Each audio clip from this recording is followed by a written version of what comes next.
Wow, what a weekend. President Trump visits the NCAA National Championship in Philly, gets a huge ovation. Some more random acts of violence against Tesla owners. A lot of rage still, but it seems to me, I could be wrong, maybe it's starting to peter out a little bit. I'm seeing some things being posted on social media that say things like, are we really angry at a pro-energy company? Are we really that mad? Is this anger real or not? And I don't know the answer to that. I really wish I knew the answer. I wish I could get my brain around it. A lot of rage, a lot of people screaming, a lot of anger. Here's a leftist post that was on X that caught my eye. She said, all right, I know this is dramatic, but I'm really upset about all the Teslas being torched and vandalized nationwide. This is the worst look for the left. Violent, angry, destructive.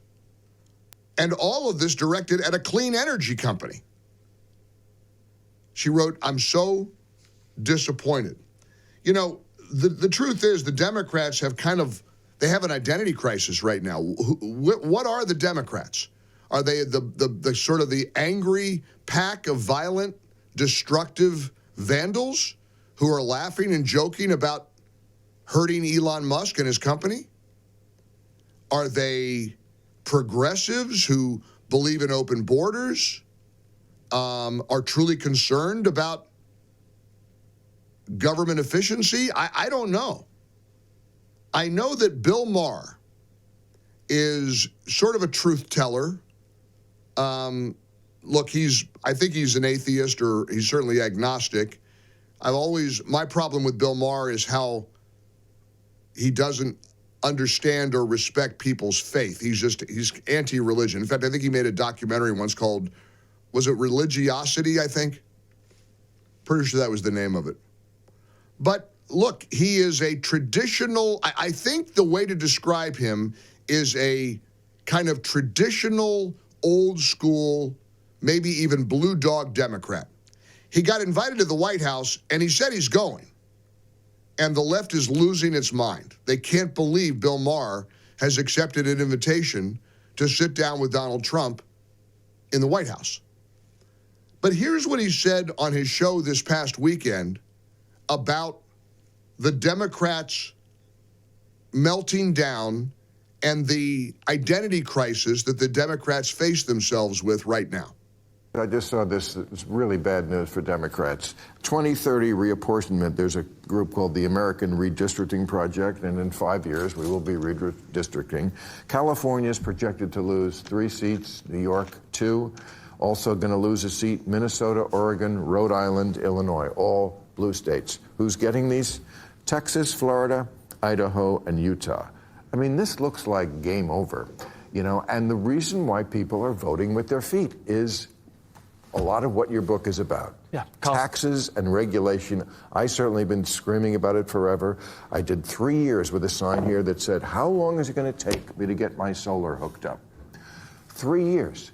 Talking about it on television in this state. You couldn't do it. This state has almost 400,000 regulations. I just put in a new roof because the fire, I thought, let's get a roof that's not going to burn up. 2 inspections. Why are you inspecting my roof? It's my f***ing roof. If it falls on me, that's my problem. And we're taxed more than any other state. People are leaving these kind of states for places where they feel the heavy breath of government on them. It's not that hard for Democrats to understand this, but they seem to be incapable of doing anything about it. Now, let me give you an example of another show business personality who evidently fled the United States after Trump got elected and now lives in Ireland. Here's Rosie O'Donnell. Apparently, she can't even help herself. Instead of just living out her retirement in Ireland or maybe becoming, a talk show host in Ireland, she's decided she's going to make the rounds and do interviews with political talk shows in Ireland. And maybe she thinks these interviews won't get back to the United States, but they have. And here's what she said. A lot of people did vote for him. Yes. Do you accept their right to do that and their opinion of him? Well, I respect their right to do that. I question why the first time in American history a president has won every swing state and is also best friends, and his largest donor was a man who owns and runs the internet. So I would hope that that would be investigated and that we would see whether or not it was an anomaly or something else that happened on election night in America when Kamala Harris was filling up stadiums with people who supported her, and Donald Trump was not able to do that. So it's curious to me, and as an American and a believer in democracy, I would hope that we would be able to look at all of the reasons why this happened. Okay, there you go. So Rosie's an election denier of 2024. Hillary was an election denier of 2016.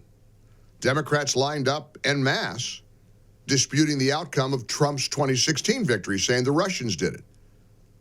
I saw some clip over the weekend, some prominent Democrats saying that Russia clearly played a role in Trump's election. So they do it, but of course, when we do it, destroy people's lives, deplatform them, get them fired, maybe put them in jail. But they do it all day long. You know, there's an inclination to ignore what people like Rosie O'Donnell have to say. But I don't want to ignore what they have to say because she represents views of a lot of people. There are plenty of people that love Rosie, people on the left who appreciate her. They love her, you know, her sharp elbows and her provocative comments. And there you go. There is somebody from Hollywood, front and center, claiming that the 2024 election was rigged. Is anybody going to call her out for being an election denier from the left? Highly unlikely. Somebody just sent me a text that the Tesla stock is up 7 or 8%. Well, maybe, I don't know. Are they going to succeed in trying to ruin a great American company like Tesla? They want to burn down and destroy anything that isn't on their side. But the sides are getting harder and harder to define. Did you see what happened when Trump walked into the stadium in Philadelphia over the weekend to go to the NCAA Wrestling Championship? I want to play for you the moment Trump walked in the door. There was kind of a lull in the crowd. Suddenly, there was some attention focused in the corner.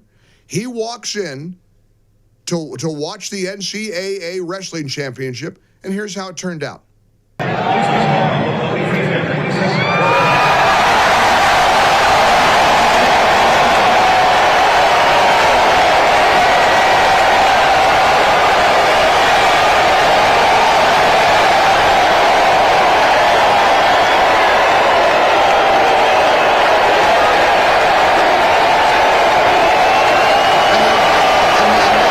Then they ultimately started screaming USA, USA in unison. That's Philadelphia, a big blue American city. I promise you there were tons of Democrats in that stadium cheering and roaring with approval at the 45th and 47th president of the United States. So where do we go from here? Do you listen to the left? Do you listen to the Rosies? Do you try to win them over? Do you want to continue this at each other's throat mindset that we seem to be in right now? Or do you think there's a chance to find some common ground? I got an invitation from an organization that is trying to unite the left and the right. And they want to know if I want to have a representative from that organization on the show. And I do. I told Tracy, let's book them. Let's get somebody on who can talk about talking with each other rather than at each other. Have you seen these Charlie Kirk videos that go viral, where Charlie talks to college kids and goes one-on-one with kids who disagree with him? That's how it's done. That's what we should do. And I want to do better at disagreeing with people who call this show who hate Trump or hate Republicans or hate what's happening right now in America. I want to hear what it is they dislike. Hopefully they'll hear me and we can have some meaningful civil dialogue. Anything wrong with that? 800-655-MIKE. 16 past the hour. We're in the Relief Factor studios for a Monday, ready for another week. We got a lot to break down for you. 800-655-MIKE. 800-655-6453. One call does it all. Call or text. However you get here on this Monday, March the 24th episode of The Mike Gallagher Show. For full shows, live and on demand, it's Salem News Channel.